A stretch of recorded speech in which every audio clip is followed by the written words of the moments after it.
কোনো দিন আমি ট্রাই করিনি, এই ফার্স্ট টাইম ট্রাই করলাম। হঠাৎ এই যে কাজ নেই তো খই ভাজ শুরু হয়ে গেল, যেমনি ভাবা অমনি কাজ। কদিন ধরে বৃষ্টির কারণে বানানো হয়নি, তবে তখন থেকেই ইচ্ছা করছিল। তাই প্রথমে চিকেনটাকে আমি সামান্য একটু গরম জলে ভাপিয়ে নিয়েছিলাম, বেশ কুচি কুচি করেই। একেবারে মাংসটা আনানোর সময়তেই ওটা কেটে নেওয়া হয়েছে, তাতে কিছু গ্রেট করে রাখা গাজর, পেঁয়াজ কুচি, রসুন কুচি, আদা কুচি বেশ ভালো করে দিয়ে ওটা একটা মিশ্রণ তৈরি করে নিয়েছি।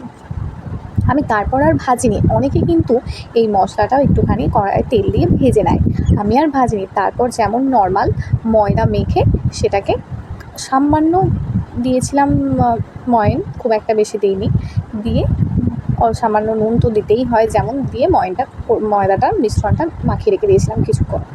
তারপর দেখতেই পাচ্ছেন এবার চলছে মোমোর শেপ দেওয়া। মোমো অনেকভাবে বানানো যায়, কোন শেপটা ঠিক দিতে পারি ফার্স্ট টাইম যেহেতু আমরা, তাই কোন শেপটা ভালো লাগবে নানা রকমভাবে তার এক্সপেরিমেন্ট চলছিল আর কি।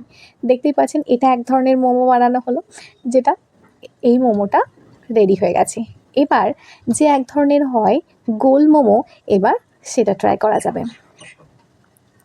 দেখুন অনেকগুলো শেপের তৈরি করা হয়েছে, একটা গোল শেপের তৈরি করা হয়েছে, একটা ওরই মধ্যে ডিজাইন করে পুলি পিঠের মতো তৈরি করা হয়েছে। মোমোর শেপগুলো দেওয়া হয়ে গেছে, তবে আমরা যেহেতু বাড়িতে করেছি একটু পুরো বেশি হয়েছে, সেরকম দিয়ে এবার মোমোগুলো তৈরি করেছি। হয়তো খুব একটা নিখুঁতভাবে তৈরি হয়নি, তবে যেটুকু পেরেছি প্রায় মোমো মোমো বোঝাই যাচ্ছিল।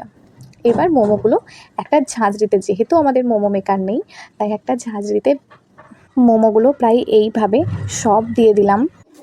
মোমোগুলো দেওয়ার সময় খুব সামান্য করে তেল ব্রাশ করে দেবেন, যাতে তাতে না একটার সাথে একটা লেগে যায়।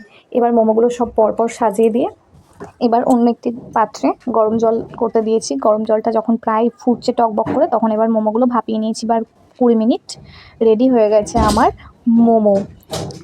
মোমোগুলোর শেপ যেমনই হোক, মোমোর টেস্ট কিন্তু ফাটাফাটি ছিল।